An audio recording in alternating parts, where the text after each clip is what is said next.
Ok, jóvenes, ¿cómo están? Muy bien. Espero que muy bien, jóvenes. El día de hoy vamos a continuar con lo que estábamos viendo del video del sábado pasado sobre lo que viene siendo voltaje, amperaje y resistencia. Para poder comprender más este ejemplo o estos términos o cómo fluye la energía, yo lo ejemplifico de la siguiente manera. Aquí tenemos lo que viene siendo este pequeño dibujo que para nosotros va a ser una jeringa. Aquí tenemos el empaque negro de lo que viene siendo la jeringa y aquí tenemos el gatillo que hace trabajar a esta jeringa. Bien, nosotros sabemos que esta jeringa necesita de ser manipulada para poder inyectar o hacer pasar un fluido a través de esta boquilla o a través de esta punta, ¿sí? Por lo tanto, cuando nosotros la hacemos trabajar, necesitamos de ejercer una cierta presión, un empuje para mover el líquido de esta cavidad hacia donde tengamos que sacarlo o moverlo. Por lo tanto, nosotros ocupamos para poderla hacer trabajar esto, necesitamos de una presión. Necesitamos de una presión. Entonces, si nosotros volvemos a los principios de funcionamiento de esto, de lo que viene siendo la electricidad, sabemos que la presión de los electrones para nosotros es el voltaje. Esa es la presión de los electrones para nosotros, el voltaje. Entonces, aquí nosotros lo representaríamos con la V. Por lo tanto, aquí nosotros decimos, al momento de que yo tengo una presión constante, que esa presión constante para nosotros va a ser lo que son los 12 voltios que estamos inyectándole al tendido eléctrico de nuestro automóvil, ¿qué es lo que va a pasar? Aquí nosotros tenemos de diferentes tipos de jeringas, donde nos podemos dar cuenta que las jeringas pueden venir, las jeringas para insulina, con boquillas más pequeñas. Podemos encontrar boquillas más grandes, ¿sí? Entonces, para nosotros esto, la punta de la salida de la aguja, para nosotros, ¿qué sería? Sería para nosotros la resistencia o la oposición al flujo de los electrones que se encuentran aquí. Por lo tanto, la boquilla sería representado para nosotros como el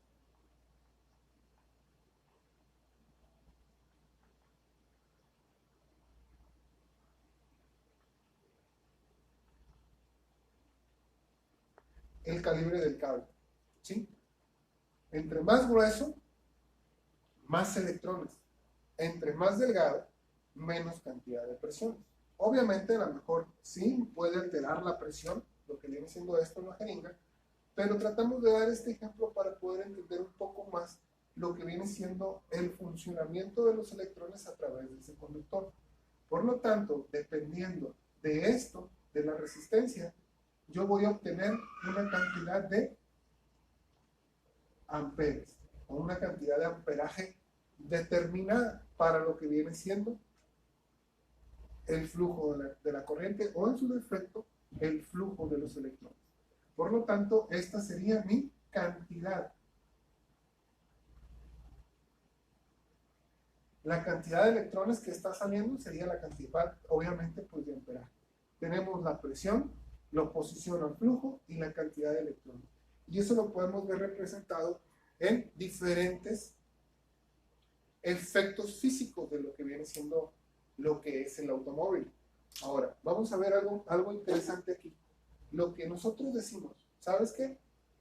¿Por qué creen ustedes que se generan los cables de la batería lo más corto posible? ¿Sí? Por lo mismo, porque el calibre del cable va a tener una oposición al flujo de energía. Por ejemplo, el cable de la batería del positivo al motor de arranque se genera un cable demasiado lo más corto posible para evitar que se consuma mucho amperaje de la batería o en su defecto que se caliente ese cable por el trabajo o el flujo de esos electrones a través de ese conductor, porque son muchos, son alrededor de 120 amperes o 80 o 90 amperes, dependiendo del motor de arranque que nosotros tengamos. Entonces, eso es oposición al flujo de la energía. Pero aunque usted diga, oye, pero es que tiene un cable bastante grueso, sí, pero lo que nosotros tratamos es de no desgastar de dónde viene la presión, o sea, la fuente de origen, para no fastidiarla demasiado, para tener algún tipo de problema. Otra de las cosas que vamos a ver es, y a ver unos pequeños ejemplos ahí, es cómo trabajan lo que son los circuitos básicos de nuestro automóvil. Nosotros dentro del automóvil podemos tener 3 tipos de circuitos dentro de lo que es el sistema eléctrico de nuestro automóvil, que es conformado por lo que viene siendo sistema de luces, sistema de arranque, sistema de carga, sistema de encendido, sistema de aire acondicionado.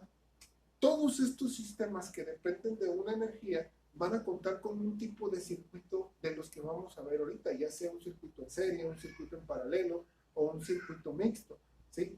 Ahí los vamos a encontrar dentro del automóvil revueltos, pero hay que primero, jóvenes, entender cómo funciona prácticamente un circuito para poder determinar qué tipo de reparación se le va a hacer, si por ejemplo un remiendo, lo que viene siendo el intercambio de algún tipo de pieza, porque nosotros también debemos de tener en cuenta que los circuitos van protegidos con lo que viene siendo un fusible o un break, que le podemos llamar, que nosotros los conocemos que son tabletas o cuadritos de colores, que son rojo, amarillo, verde, azul, morado, transparente, que estos tipos de fusibles a mí me van a limitar el flujo. O están diseñados para solamente pasar cierta cantidad de amperaje. Y también están diseñados para soportar o para poder decir, ¿sabes qué? No está pasando mucha cantidad de electrones o está pasando insuficiente cantidad de electrones y se quema. ¿Para qué están diseñados los fusibles de nuestro automóvil? Generalmente se diseñan, jóvenes, para proteger el cableado. No es proteger el componente en sí, es para proteger el cableado de tu automóvil, porque imagínate que si se llegara a quemar una línea de una tripa o una manguera donde van alrededor de 80, 110 cables y que se queme uno y que por ese que se quemó se lleve otros 7 más, entonces tendrías tú que prácticamente ya desechar el carro. ¿Por qué? ¿Por qué desechar el carro? Modelos recientes, porque los cables son demasiado delgados, ¿sí? Entonces, un arnés completo, vamos a decir, de un Malibu 2007, o vamos a suponer una Aveo 2011, 2017, 2016, pues prácticamente pues, la tripa que le llamamos nosotros, o el alambrado, te puede costar entre 6,000, 7,000, 8,000 pesos, y quién sabe si quede bien. Entonces, ustedes deben de tener en cuenta que los fusibles sirven para proteger el alambrado del automóvil. El componente como quiera, el componente lo cambias por otro o adaptas otro, pero las líneas son las que nosotros tratamos de proteger o con el fin que se diseñaron, lo que vienen siendo los fusibles de nuestro automóvil. Bien, antes de seguir con esto, nosotros debemos de tener en cuenta que los circuitos eléctricos tienen diferentes partes o diferentes configuraciones con las que se diseñan, y para que cumpla un circuito debe de tener, para que se le pueda llamar, circuito, debe de tener ciertas características para que cumpla con una norma, ¿sí? Por lo tanto, nosotros decimos, tenemos un foco, que el foco puede ser la resistencia, la carga, puede ser un motor eléctrico también. Entonces, este tiene una resistencia específica, ¿sí? ¿Por qué? Porque cualquier tipo de componente eléctrico de nuestro automóvil tiene un devanado de cobre, un filamento, donde va a pasar la energía. Por lo tanto, ese conductor eléctrico se le denomina que es una resistencia, porque el mismo conductor cobre también tiene oposición al flujo de la energía. Si nosotros tenemos aquí este foco Para poder encender este foco, yo necesito de una fuente de alimentación que yo conozco como lo que es la batería. Pero esta batería, jóvenes, perdón, esta batería tiene una diferencia de potencial que es positivo y negativo, ¿sí? Que se le conoce como fuerza electromotriz, dicen en los libros. Por lo tanto, otra característica de esta batería o acumulador es de que el poste positivo es de un tamaño y el poste negativo, jóvenes, es de otro tamaño. Los que han cambiado terminales de batería se han dado cuenta que cuando ponen las terminales nuevas en la batería, una aprieta muy bien, pero la otra pinza se cierra completamente, ¿sí? Pero esa es la diferencia, es para que ustedes se den cuenta cuál es el lado tanto como negativo y el lado positivo de lo que viene siendo la batería. Entonces, otra de las cosas que se me estaba pasando es de que los focos automotrices, los normales, no los HD ni lo que vienen siendo los focos LED, focos normales de un automóvil van a funcionar a partir de los 8 voltios, ¿sí?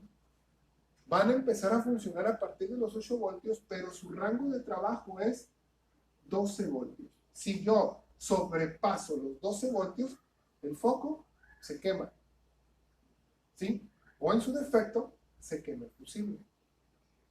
¿Estamos de acuerdo? Si le llega voltaje menor a 7 voltios, pues obviamente el foco, ¿qué es lo que va a hacer? No va a encender. ¿Por qué se va a quemar el foco a partir de los 12 voltios? Porque estamos excediendo la presión y estamos excediendo la cantidad de amperaje que está pasando a través de ese foco. Por lo tanto, para que pueda ser parte de este circuito, nosotros debemos de tener un conductor eléctrico, ¿sí? Un conductor eléctrico que puede ser cobre o aluminio o duraluminio, con X, le podemos decir con un X calibre de cable, no sabemos porque debemos de determinar con la ley de Ohm, a lo mejor el calibre del cable, el fusible que debe llevar para hacer trabajar ese foco. Eso lo vamos a ver más adelante. Nosotros tenemos en este dispositivo de protección lo que viene siendo este fusible, ¿sí? Ahora, tenemos este fusible, me lo va a representar a mí. Algunas cuentas matemáticas que vamos a hacer más adelante están muy sencillas. Entonces, tenemos, jóvenes, lo que viene siendo el interruptor o controlador de este circuito. El que va a controlar, ¿sí? El que va a controlar o el que va a abrir y cerrar el flujo de la energía. Entonces, tenemos a partir de aquí más cable eléctrico que conecta al foco, ¿sí? Y como les decía en el video anterior, jóvenes, tenemos que aquí debe de haber un retorno. ¿Hacia dónde? Hacia la fuente de energía. Entonces, estos, jóvenes, serían los componentes básicos con los que debe de tener un fusible. Que debe de tener un fusible. Por lo tanto, sabemos que este es un circuito básico. Que este circuito básico puede presentar problemas. Sí puede presentar problemas y los vamos a ver en el siguiente video. Gracias.